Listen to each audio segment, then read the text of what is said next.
rasa syukur kita kepada kehadirat Allah Subhanahu wa Ta'ala, yang mana telah memberikan kita beribu-ribu nikmat, yaitu nikmat iman, Islam, serta ihsan. Salawat serta salam semoga tetap tercurah limpahkan kepada junjungan kita Nabi akhir zaman, pemimpin para nabi, yakni Habibana wa Nabiyyana Muhammad sallallahu alaihi wasallam, yang mana telah membawa kita dari zaman kegelapan hingga zaman terang benderang seperti pada pagi hari ini. Dewan juri yang saya hormati dan segenap sahabat seperjuangan yang saya cintai dan saya banggakan, bagaimana Dewan Juri? Sehat? Alhamdulillah. Dalam kesempatan yang berbahagia ini, izinkan saya untuk menyampaikan pidato yang saya beri judul Peran Remaja dalam Mendorong Kemajuan Bangsa. Sahabatku para remaja yang saya cintai dan saya banggakan, masa remaja adalah masa mencari jati diri. Masa remaja adalah masa membuktikan eksistensi. Tetapi terkadang masa remaja termasuk masa kita kehilangan kendali, berbuat semuanya tanpa memikirkan apa akibatnya. Untuk itu, baginda Rasulullah SAW telah mengingatkan kita para remaja dengan sabdanya, La tazulu qadamu ibni Adam yawmal qiyamah min 'indi rabbi hatta yus'ala an khamsi. Tidak akan bergeser kaki manusia di hari kiamat dari sisi Rabbnya sehingga ditanya 5 hal. Di antaranya an syababihi fi ma ablah, tentang masa mudanya dalam hal apa ia habiskan. Maka apa yang kita lakukan hari ini sebagai remaja yang hidup di era digital akan mempengaruhi kualitas bangsa ini ke depan. Dan yang harus kita ingat, bahwa setiap yang kita lakukan akan diminta pertanggungjawabannya oleh Allah Subhanahu wa Ta'ala. Kemana masa remaja itu kita habiskan? Nah, untuk itu Ibnu Qayyim al-Jauziyah rahimahullah dalam bukunya Al-Jawabul Kafi berkata, wa nafsuka in ashghalatha bil haqqi wa illa ishtagalatka bil batil. Jika dirimu tidak disibukkan dengan hal-hal yang baik, maka dirimu akan disibukkan dengan hal-hal yang tidak baik atau batil. Na'udzubillah thumma na'udzubillahi min dzalik. Sahabatku para remaja yang saya cintai dan saya banggakan, lantas kesibukan apa yang harus kita lakukan demi kemajuan bangsa? Al-Quran sebagai pedoman hidup telah mengajarkan kita melalui surah Al-Alaq ayat 1-5 tentang pentingnya mengisi waktu luang demi kemajuan bangsa.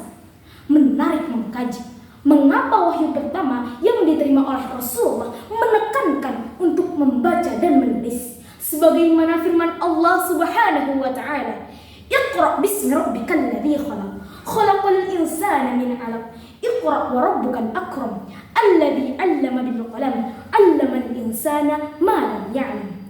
Dalam wahyu pertama ini ada 2 kata penting yang berhubungan dengan membaca dan menulis. Yang pertama Iqra, yaitu membaca, dan yang kedua qalam, yaitu pena atau tulisan. Kedua hal tersebut jika kita kembangkan, insya Allah akan mendorong kemajuan bangsa. Pertanyaannya, apa yang harus kita baca? Hadirin mungkin masih ingat peristiwa ketika Rasulullah SAW menerima wahyu pertama di Gua Hira.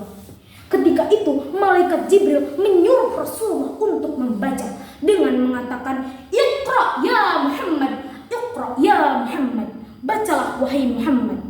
Apa jawab Nabi? Ma aqra, ma aqra, apa yang harus aku baca? Hadirin, ayat tersebut tidak menjelaskan apa yang harus kita baca. Itu menandakan bahwa Al-Quran menghendaki umatnya membaca apa saja, selagi bacaan itu bermanfaat untuk manusia.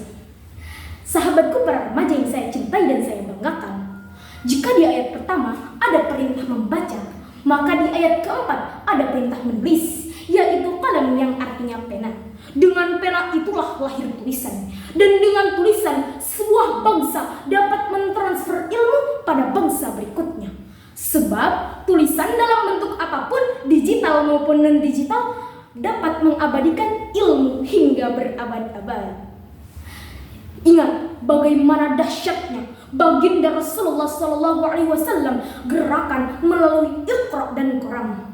Dengan Iqra dan Qalam, baginda Rasulullah SAW mampu membawa membawa kita dari zaman kurma hingga zaman roti Roma, dari zaman onta hingga zaman Toyota, dari menyembah berhala hingga menyembah Allah Subhanahu wa Ta'ala. Takbir, Allah Akbar. Sahabatku para remaja yang saya cintai dan saya banggakan, para ulama telah mengatakan bahwa remaja adalah subhanul yaum rijalun. Apa hadirin? Subhanul yaum rijalun. The man of today is the leader tomorrow. Pemuda hari ini adalah pemimpin di masa yang akan datang. Jadi, bagaimana bangsa ini ke depan tergantung kita para remaja hari ini. Maka bacalah, lalu tulislah, dan abadilah demi kemajuan bangsa. Terima kasih atas perhatiannya. Mohon maaf bila ada kesalahan. Saya akhiri dengan pantun buah durian dan biji selasi. Cukup sekian dan terima kasih.